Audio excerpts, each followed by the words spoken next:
अस्सलामुअलैकुम दोस्तों की हाल चाल है जनाब। तुसी वेखदे पे गुलाम अहमद टीवी ते मैं तुहाडा मेजबान हाजी गुलाम अहमद। दोस्तों सब तो पहले अपने चैनल नू करना सब्सक्राइब ते नाल लगे बेल दे बटन करना क्लिक ताकि साडी अच्छी ते नवी वीडियो दा नोटिफिकेशन हमेशा ही तरह वीरां भरावां नू मिलदा रहे। सब तो पहले अज अल्लाह दे फजलो करम नाल एक दूसरा सुआ सूई सोई मझ जनाब थणा की गारंटी होगी। घाटा वाधा छट्टा फुहारा पूरी जनाब अपनी जिम्मेदारी होगी। बाकी उम्मीद करांगा जिन्ने मेरे वीर भरा ने अल्लाह के फजलो करम नाल सारे खैर खरीद होंगे। मझ माशाअल्लाह लाजवाब नीली का तोहफा नीली बाहर के जानवर हमेशा गुलाम अहमद टीवी अल्लाह के फजलो करम नाल अपने चैनल की जीनत। बाकी मझ का कद अल्लाह के फजल नाल चंगा लाम चंगी। बाकी एक हड्डी माशाअल्लाह कुआड़ा हड्डी। बाकी जनाब लेने देने मुकद्दर होंगे ने सौदा नाल नसीब दे। चार फिर मेरा कैमरामैन अपने कैमरे नजर नाल भरावां नूं तसल्ली नाल विखा रहा ते मेरे वीरां ने तसल्ली करनी है माशाअल्लाह पूरी जनाब कच दियां वंगा माशाअल्लाह एक हड्डी माशाअल्लाह खुड्डा पुट्ठा टाक। कैमरामैन साहब चार फिर मझ तसल्ली करवा दो। बाकी जनाब सारियां गल्लां मालक तो साझियां लैने। किन्ने दिन हो गए ने सूई नूं किन्ना मालक जनाब मुहब्बत ते प्यार वाला मुल करदा।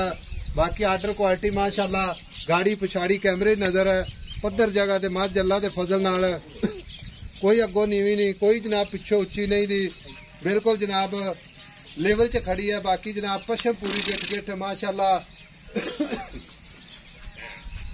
भाई नदीम अस्सलाम वालेकुम। वालेकुम सलाम। भाई नदीम मझ अपनी आप कर दी है। गाड़ दी मैं। अच्छा ते किनवा सुआ सी? दूआ सुआ। दूसरा? हाँ जी। ते किन्ने दिन हो गए ने सुई? आज मैं सोई है। आज हुनी देर मैं पाई है मतलब आधा घंटा हो गया। आधा घंटा? हाँ जी सुबह जाने वाले मैं सोई है। अच्छा हाँ जी। ते ए मझ कितना बोला काट ले? 2 किलो काट लिया कोई बच्चे नहीं चुगा ली। अच्छा बच्चे भी जा रहा 2-2.5 किलो चो भी जा। हाँ मोच बग्गा कट्टा जाए। मुछ बग्गा कट्टा नाड़वा नाड़ माशाल्लाह ओके। हाँ जी। खाना भी ओके निकली। खाना भी ओके। बड़ा सोना चुहाई वो बोतल चोल। अच्छा कट्टा से मगर कट्टा है सो। ठीक हो गया।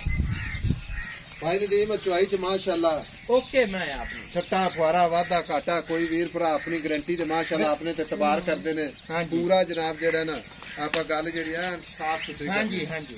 अच्छा आपनी गारंटी तो मैं लै जावे वाधा घाटा होवे मैं दे अपनी रिकॉर्ड की रहा दूध पहले सुबह मैं करती रही गल्ला करी थी कि मैं 15-16 किलो मैं दूध करती रही। गाय तो सीधी करनी रोजा का महीना मेरी गाय रोजा का महीना गुनाह नहीं खरीदना। हाँ जी हाँ जी 15-16 किलो पहले का रिकॉर्ड सी। पहले 15-16 किलो ठंडा दूध मैं करती रही। चाचा रफीक मैं दूसरा सुआ सुई खड़ी है तेरी घर दी मझ ठीक है ते दूध कितना करती रहेगी? 15-16 लीटर अगे कर दी। आज के दूध घना करना चाहिए 20 प्लस करेगी इंशाल्लाह चाहिए। मैं काट देखी मैं मुंह दूंगा दूध हड्डी मैं जी पछा मैं 20 प्लस कर जावे ना मैं बड़ा दूध दिंदा बिल्कुल बड़ा। बाकी मां दी हड्डी माशाल्लाह पूरी कच दी बड़े ना चौवन मां ऐसे लगे बाल बाल चो बाल बैग चो जावे। ठीक हो गया। हां पोली मां चो काटे वादे दी चाचा फी गारंटी गारंटी उस तोड़ता किसी किस्म दे रोलो अपनी उस। ठीक हो गया। हां ठीक हो गया। हुन गल पता की गल है मझ बेचनी। हां जी ते डिमांड नहीं करनी आई समझ। ठीक मुल बहुत उच्चे होए फिरदे ने साडा कोई वास्ता रोग नहीं पता गल की है माल विकदा मुल दे हिसाब नाल। बिल्कुल हुण आपे दी डिमांड नहीं करनी भी आपा में डरा दीए डिमांड करके। मेरा एक गल है तेन रिक्वेस्ट है रोजा दा महीना प्यार मुहब्बत जिथे मझ हां या ना च वेचनी ना आपा ओ दसीए पक्की पक्की।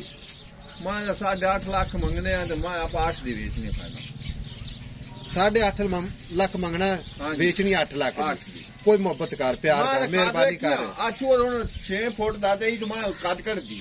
अच्छा मेरी गल सुन ले लम्मी मां वेख ले माशाल्लाह वलैतन गां री हुन मेरी गल सुन ले 8.5 लाख डिमांड 8 लाख दी वेचनी लेकिन प्यार मोहब्बत कर दे जेड़ा भी करना ना मौके ते साडे वीरां वास्ते साडी खातर वेला सबर करके आया सुबह सुबह दा टाइम पक्की पीदी गल सुना 20,000 बम्मी और छाड़ 7,80,000। हां जी जा राजियां तेरे मैं अपनी हक्की दा लाख दे अपने वेचन वाली गल्लां की वेचने गल करनी पता गल की डिमांड करके मां देखे खुड्डा माशाल्लाह 4 फुट दा खुड्डा हड्डी मां देख पुट्ठा वेख खट्टे वाला वाना। हां जी खट्टे वाला वाना माशाल्लाह। लो जी 7,80,000 घाटे वादे दी पूरी गारंटी अल्लाह दे फजल नाल केड़ा वीर भरा जावेगा अल्लाह दे फजल नाल माड़ी मोटी खिदमत करेगा ਤੇ 20+ ਦੁੱਧ ਅੱਲਾ ਦੇ ਹੁਕਮ ਨਾਲ ਇਨਸ਼ਾਅੱਲਾ ਜ਼ਰੂਰ ਅੱਲਾ ਦੇ ਫਜ਼ਲ ਨਾਲ ਚੋਵੇਗਾ। ਬਾਕੀ ਗੱਲਾਂ ਨਾ ਨਹੀਂ ਇਨਸ਼ਾਅੱਲਾ ਭਰਾਵਾਂ ਨੂੰ ਮਿਹਨਤ ਕਰੀ ਦੀ ਕੋਸ਼ਿਸ਼ ਕਰੀ ਦੀ ਹੈ। ਨੀਲੀ ਬਾਤ ਦੇ ਜਾਨਵਰ ਆਪਣੇ ਚੈਨਲ ਦੀ ਜ਼ੀਨਤ, ਲਾਜਵਾਬ ਜਾਨਵਰ, ਸਾਫ ਸੁਥਰਾ ਥਣਾ ਦਾ ਮਾਸ਼ਾਅੱਲਾ ओके मगर कट्टा। वीडियो अच्छी लगे तो अपने चैनल में शेयर ते लाइक मुफ्त कमेंट जरूर करने ने। मिलांगे जनाब अगली वीडियो नाल। अल्लाह निगहबान, पाकिस्तान जिंदाबाद।